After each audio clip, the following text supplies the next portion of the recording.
A lovely morning to you and welcome to Benue Television News at 9. I am Susan Achin. The headlines: Vice President commissioned Fashion Hub in Benue. Federal government has to begin meeting over strike. On the international scene, 3 crew investigated over Bayesian yacht sinking. The federal government of Nigeria, in collaboration with the Benue state government, has commissioned the biggest textile industry in the country in Benue State. Vice President of Nigeria, Senator Kashim Shettima, performed the ceremony Tuesday at the Fashion Hub in Makurdi, the Benue State capital. Correspondent Emmanuel Akula, who covered the event for Benue Television, reports that the Fashion Hub has the capacity to provide 48,000 jobs annually, house over 200 spaces for cutting-edge equipment for manufacturing, and more than 100 ICC devices to ramp up production. Here is his report. Precisely on January 9, 2024, the Vice President of Nigeria, Senator Kashim Shettima, was in Benue State when he pronounced the establishment of a fashion hub in the state. Less than a year, the Vice President is back to the state to officially cut the tape to commission the completed project. Represented by the Deputy Chief of Staff to the President, Senator Ibrahim Hadija, the Vice President says the project represents the federal government's intervention designed to foster conducive business and regulatory environment for small and medium-scale enterprises to thrive. This, he explains, signifies the administration's readiness to partner state governments on aligning the resolve of the federal government to create opportunities that meet the demands of the nation. He identifies small businesses as the backbone of the nation's economy, accounting for 96% of Nigeria's businesses, providing a strong pillar of economic stability in the country. Senator Shettima, who states that the Fashion Hub will offer a lifetime to small business holders, goes ahead to promise deployment of more monogram machines to the facility. This helps support MSME clusters across various industries, including fashion and textiles, leather, ICT, agriculture, and cold room facilities. We look forward to establishing additional clusters for mechanic cities, printing, barber shops, shoemaking, and wellness later in the year. Governor Hyson Felia sees the project as more than infrastructure, but an embodiment of collective vision for a prosperous, creative, and empowered Benue State.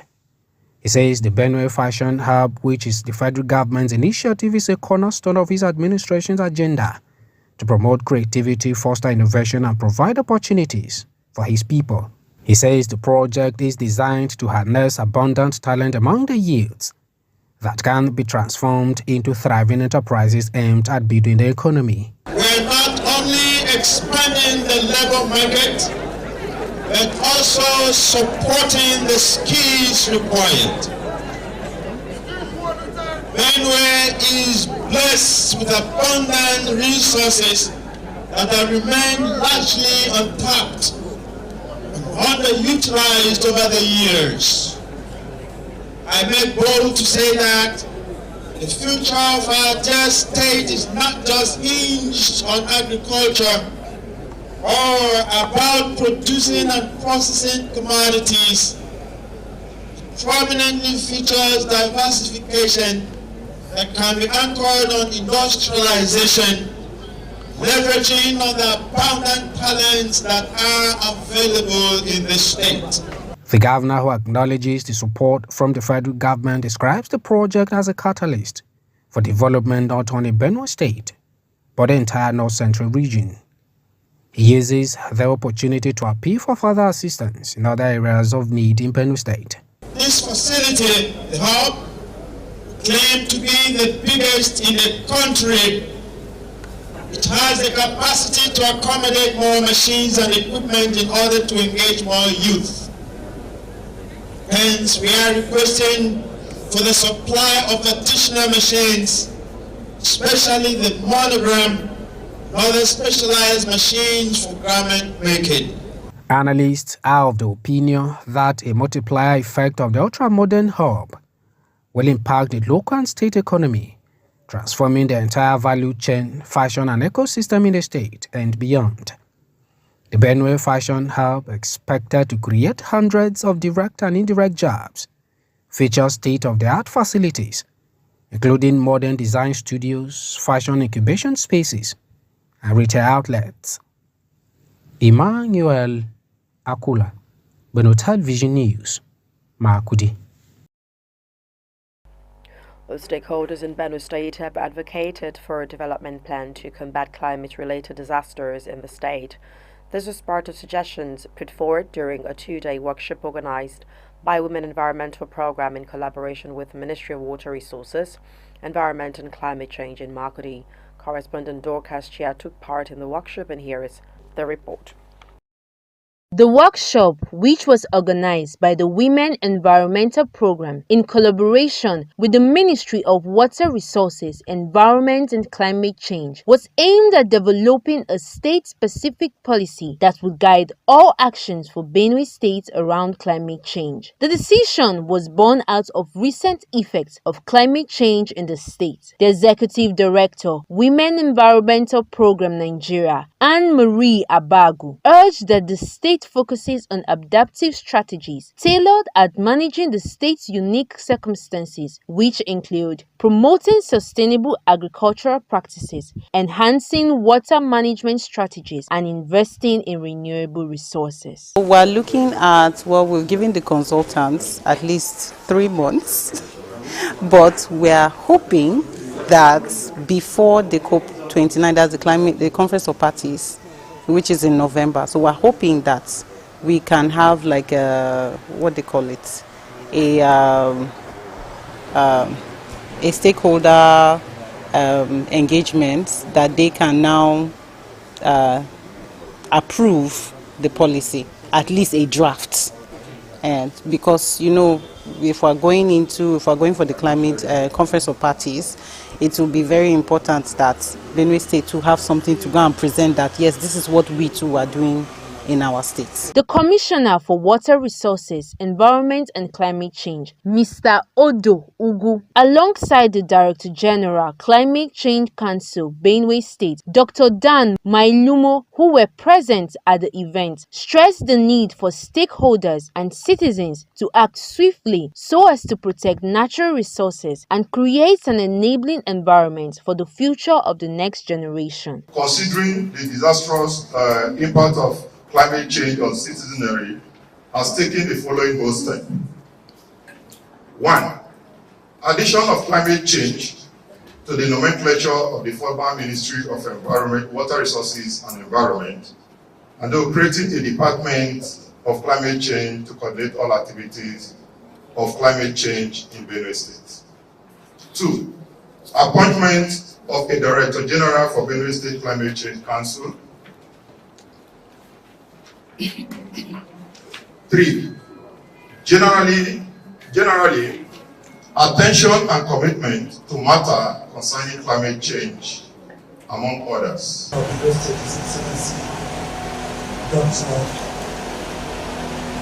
Reverend Father Dr. Isaac Madia, who has found climate change to what it comes. At all times, since the inception of this administration, has put climate change in the front burner of his administration. Other guests who were participants expressed gratitude to the organizers for the opportunity to be part of this action plan and urged civil society organizations to always work together with the government to chart a way forward for the state. Climate issue is not an issue that happens in foreign land. It's an issue that happens with us, and whether we like it or not, it has gotten to us. You can see the changes in some of the rainy season that we're having. You can see a decline in terms of some of the farm produce as a result of the climate change. You can see a result of conflicts because people are migrating from an area where there is a high level of climate change challenge to a place where they could get resources. And you can see that. So it is a burning issue for the country and also a burning issue for Benue State that is bedeviled with some of these activities. And you know that this is the food basket of the nation.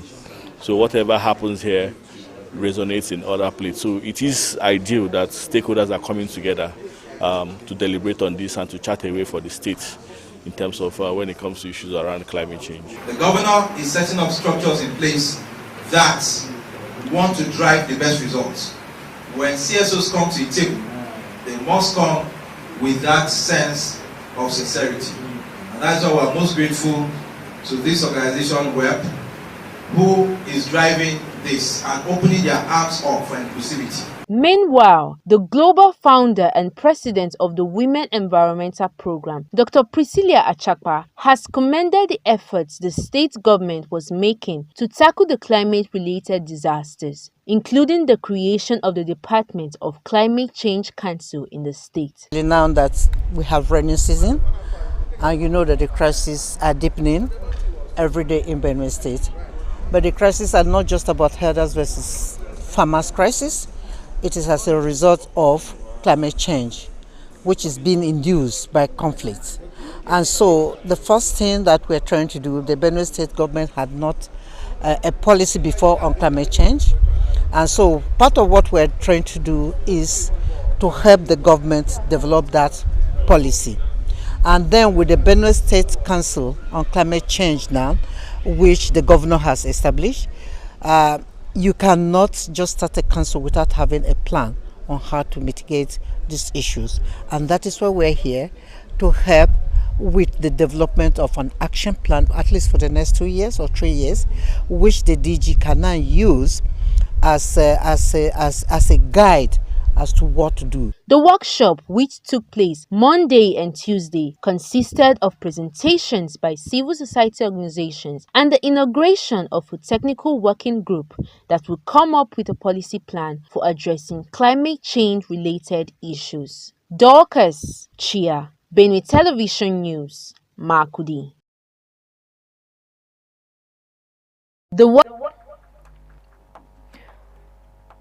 We now take a break. We'll be right back. Do join us again.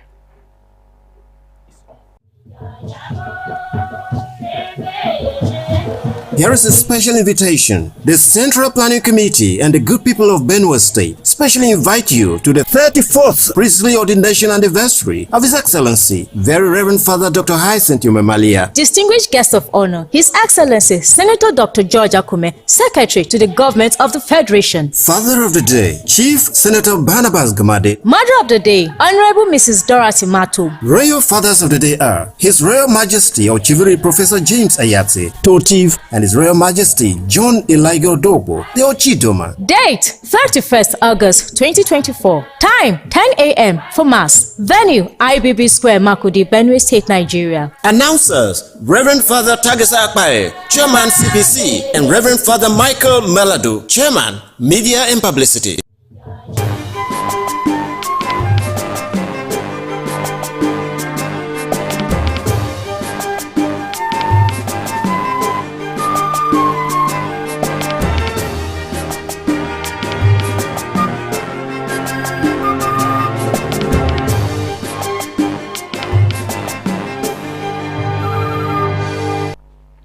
Welcome back if you're just joining us. This is Benue Television News at 9.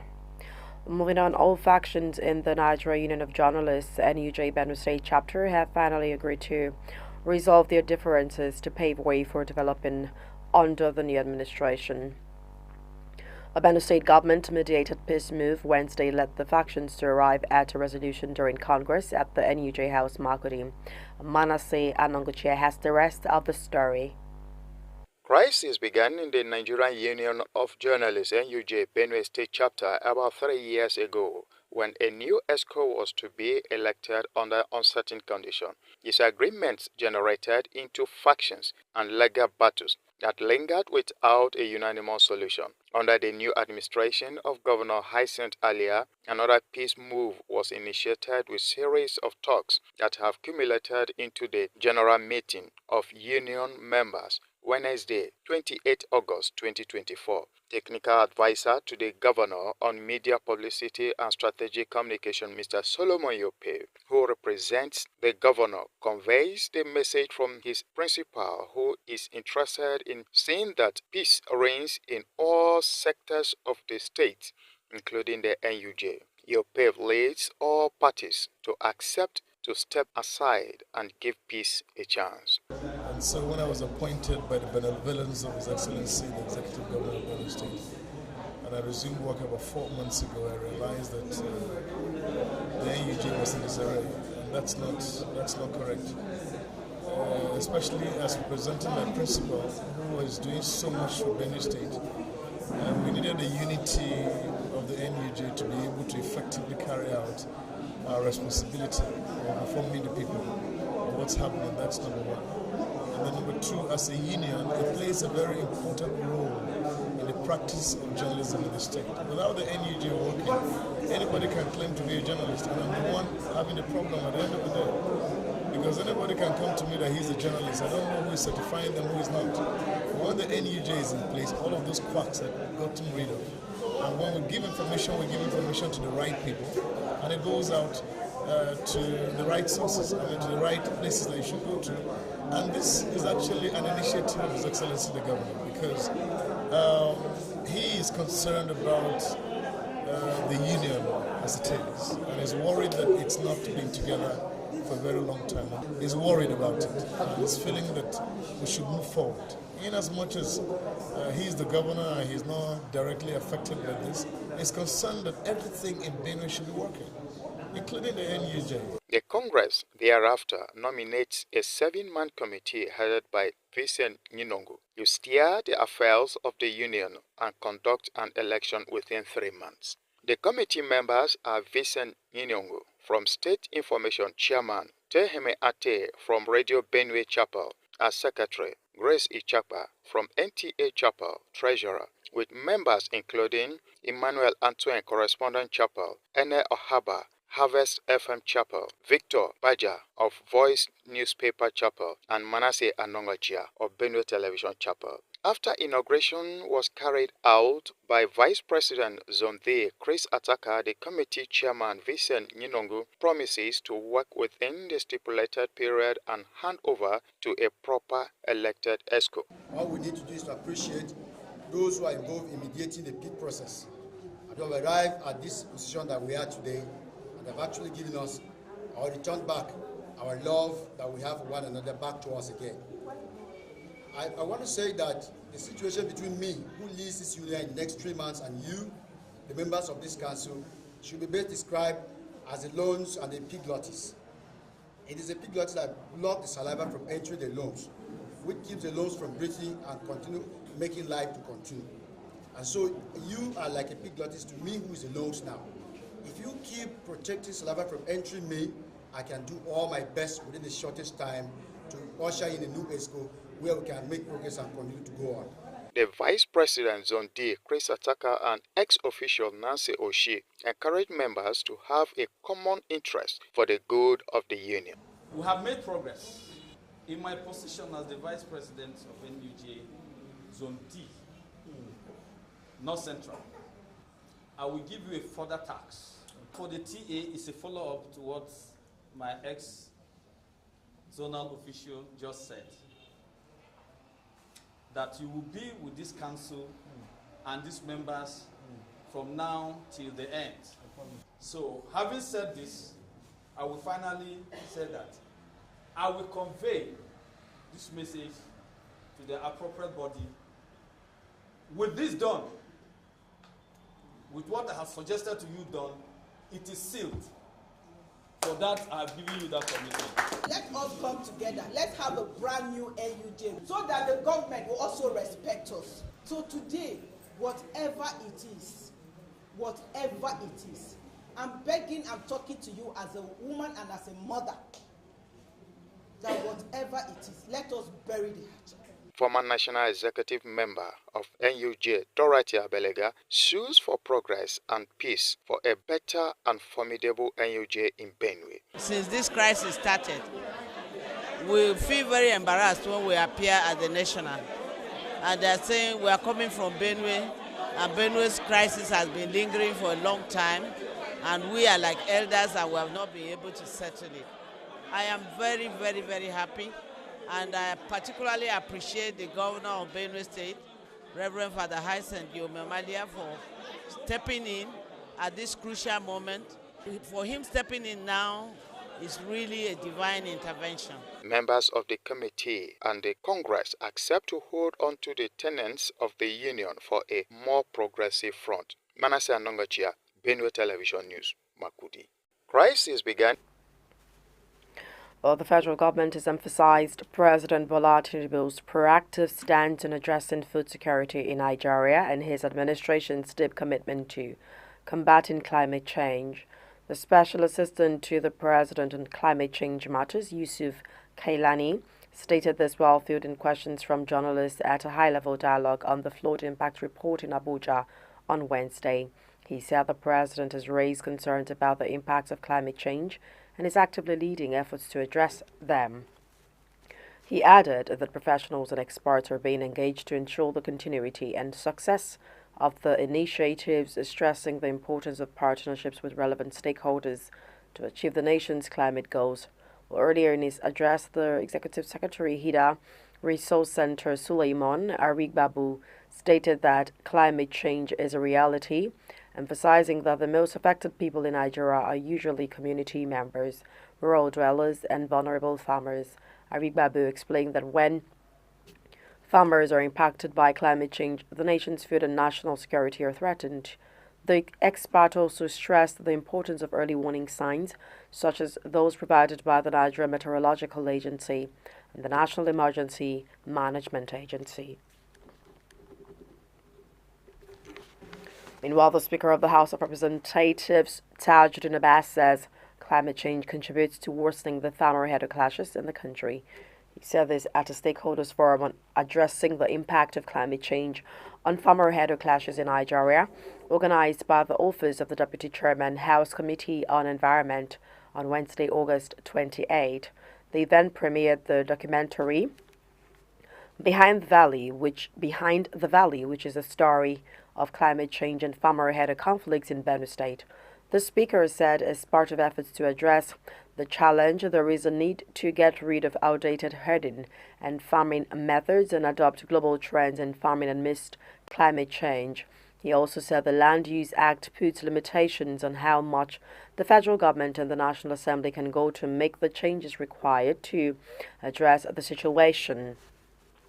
The speaker was represented by the member representing Makudi Guma Federal Constituency of Benue State, Honorable Dixon Taki.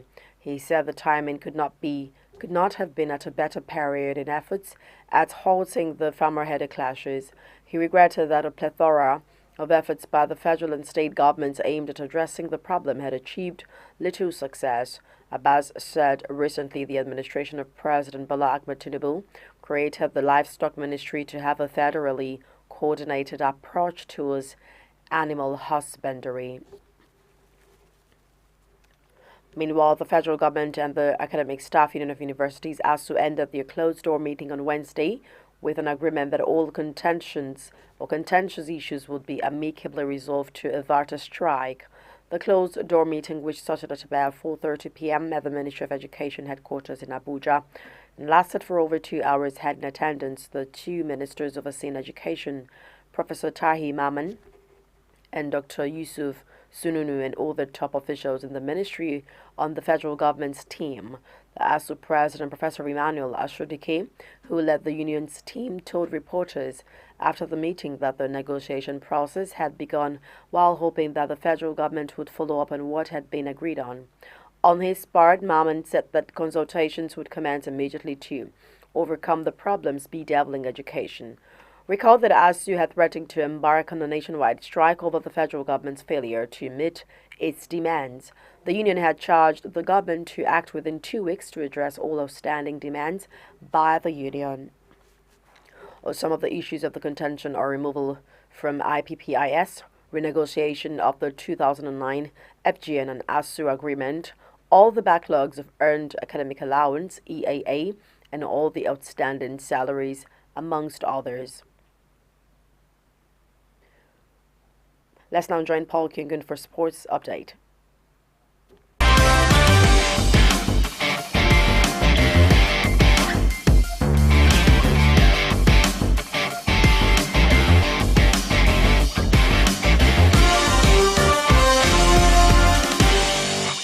Hello and welcome to Sport News.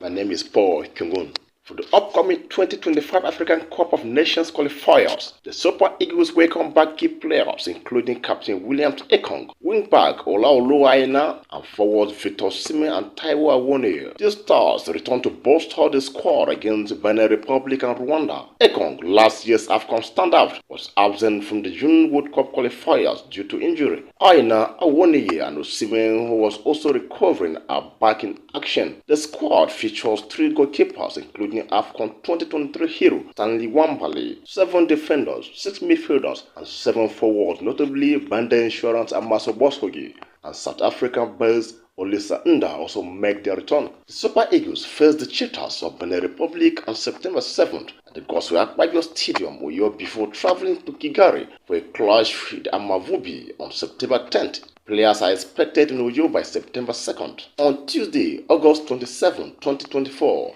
Lobby Stars Football Club of Makurdi clinched a vital 1-0 win over Niger Tornadoes, securing their spot in the semi-finals of the ongoing Gusau Alam pre-season tournament. The match was fiercely contested from the start, Lobby Stars relentlessly pressing the Tornadoes. The breakthrough came in the 85th minute when substitute Alaudan Bani, after a series of near misses, delivered a precise shot to secure the victory for the sugar-sized boys. This win propels the earlier boys into the semi-finals, where they will face North Central rivals Nasarawa United on Wednesday, August 28, 2024 at 3:30 p.m. That's all for Sport Update. I am Paul Kimun, and now back to the studio.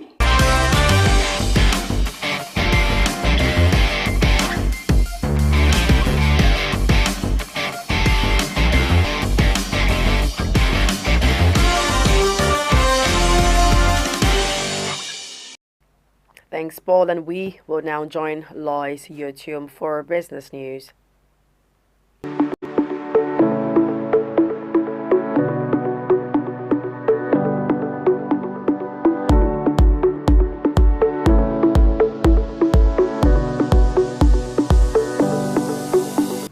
IMF says Nigeria's GDP will grow by 5% without structural gaps. NBA says oil production fell in second quarter. Hello and welcome to Business Today, and I am Lois Iotiong.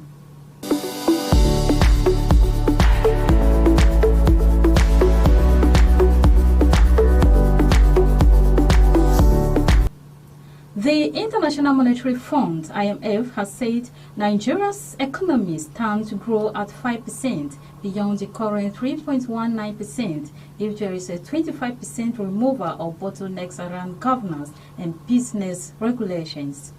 IMF resident representative Dr. Christian Ebeke said Nigeria is growing at 3% but has the potential to grow at 5% by simply reducing the governance, bottlenecks and business regulations by 25% only. The IMF's projection on Nigeria's economic growth came after the National Bureau of Statistics (NBS) reported that the country's gross domestic product grew by 3.19% year-on-year in real terms in the second quarter of 2024. Ebeke made his remarks on Tuesday at the 2024 International Business Conference and Expo organized by the Lagos Chamber of Commerce and Industry in Lagos on the theme Invest Nigeria. He noted that Nigeria's economic reforms, including the financial and external sector liberalization, need to be consolidated to transform the country's nascent momentum into something more general. The IMF resident reps added that Nigeria lay as an emerging market due to structural gaps in governance and business regulation, and closing the gaps will trigger a multi-durable growth acceleration. Nigeria's daily oil production shrank by 160,000 barrels per day in the second quarter of 2024. This was contained in a report released by the National Bureau of Statistics. The NBS stated that the country recorded an average daily production of 1.49 million barrels per day. This is lower than the first quarter's production volume of 1.57 million barrels per day. However, it is higher than the daily average production of 1.22 million barrels per day recorded in the same quarter of 2023 by 190,000 barrels. The nation in the second quarter of 2024 recorded an average daily oil production of 1.41 million barrels per day, higher than the daily average production of 1.22 million barrels per day recorded in the same quarter of 2023 by 0.19 million barrels per day, and lower than the first quarter of 2024. Production volume of 1.57 million barrels per day by 0.16 million barrels per day. The MBS reported is close. The nation's oil output has continued to dwindle since 2020, when production fell from close to 2 million barrels per day to 1.6 million barrels per day. Meanwhile, the MBS added that the real growth of the oil sector was 10.15% year-on-year in second quarter 2024, indicating an increase of 23.58 percentage points relative to the rate recorded in the corresponding quarter of 2023, 13.43%.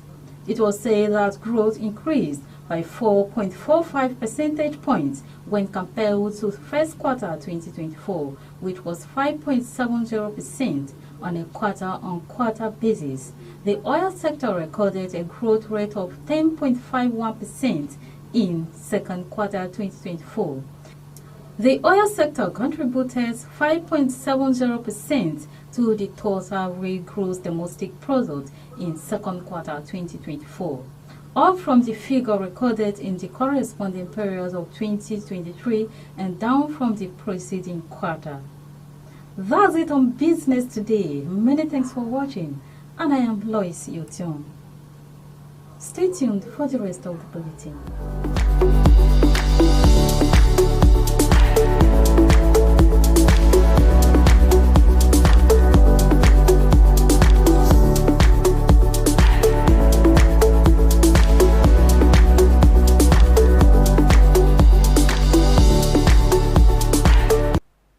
Thanks, Lois. We'll now take a break. When we come back, international news. Please stay with us. Here is a special invitation. The Central Planning Committee and the good people of Benue State specially invite you to the 34th priestly ordination anniversary of His Excellency, Very Reverend Father Dr. Hyacinth Umemalia. Distinguished guest of honor, His Excellency Senator Dr. George Akume, Secretary to the Government of the Federation. Father of the Day, Chief Senator Barnabas Gamade. Mother of the Day, Honorable Mrs. Dorothy Mato. Royal Fathers of the Day are His Royal Majesty Ochiviri Professor James Ayatse, Totiv, and His Royal Majesty John Eligo Dogo, the Ochidoma. Date 31st August 2024. Time 10 a.m. for Mass. Venue IBB Square, Makudi, Benue State, Nigeria. Announcers Reverend Father Tagesa Akpae, Chairman CPC, and Reverend Father Michael Melado, Chairman Media and Publicity.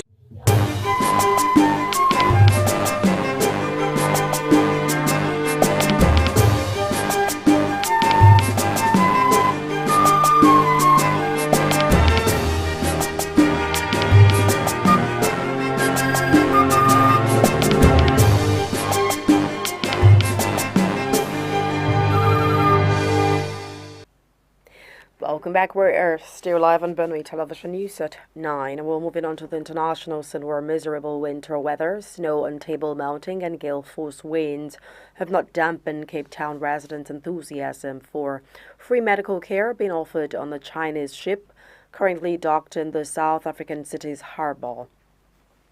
A financial crisis in one of Africa's biggest and most developed economies has left public services underfunded, and many people say they cannot afford private health care because of soaring prices. It comes months after the government signed into law a controversial new health scheme which aims to provide universal health care for all, but is facing threats of legal challenges.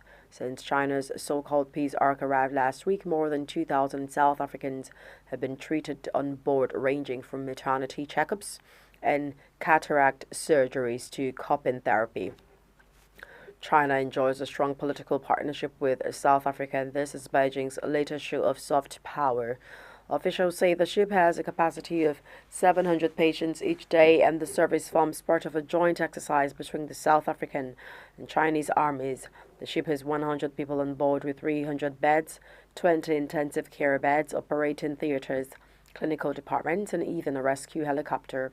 The Peace Ark first 2 days saw pre-selected people being offered treatment before it was extended to the general public on Monday. Meanwhile, Italian authorities are expanding their investigation into the deaths of 7 people on the yacht, the Bayesian, to include 2 crew members as well as the captain. British tech entrepreneur Mike Lynch and 6 others lost their lives when their 184-foot yacht, flying a British flag, sunk off the coast of northern Sicily on 19 August. The investigation is now set to include ship engineer Tim Parker-Eaton and sailor Matthew Griffith.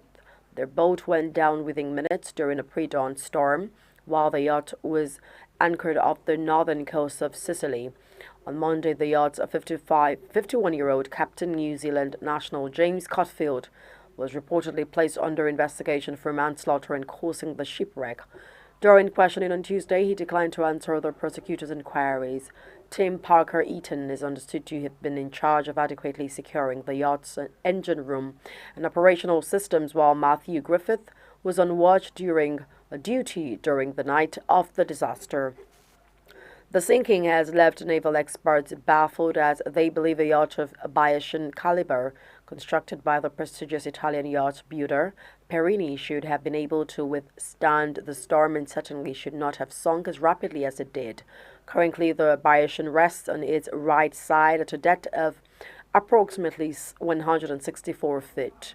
Meanwhile, the Italian Coast Guard has been conducting environmental monitoring activities at the site of the sinking to prevent possible hydrocarbon spills from the hull. The Coast Guard said in a statement on Wednesday that so far there are no leaks from the tanks and no traces of oil pollution. Well, that brings us to the end of the news, but before we go, let's take another look at the top stories. The headlines: we saw that Vice President commissioned fashion hub in Benue. We also saw that federal government asked to begin meeting over strike. And the international Sin-3 crew investigated over Bayesian yacht sinking. Well, that was Benue Television News at 9. Thanks for watching. I am Susan Achin. Good morning.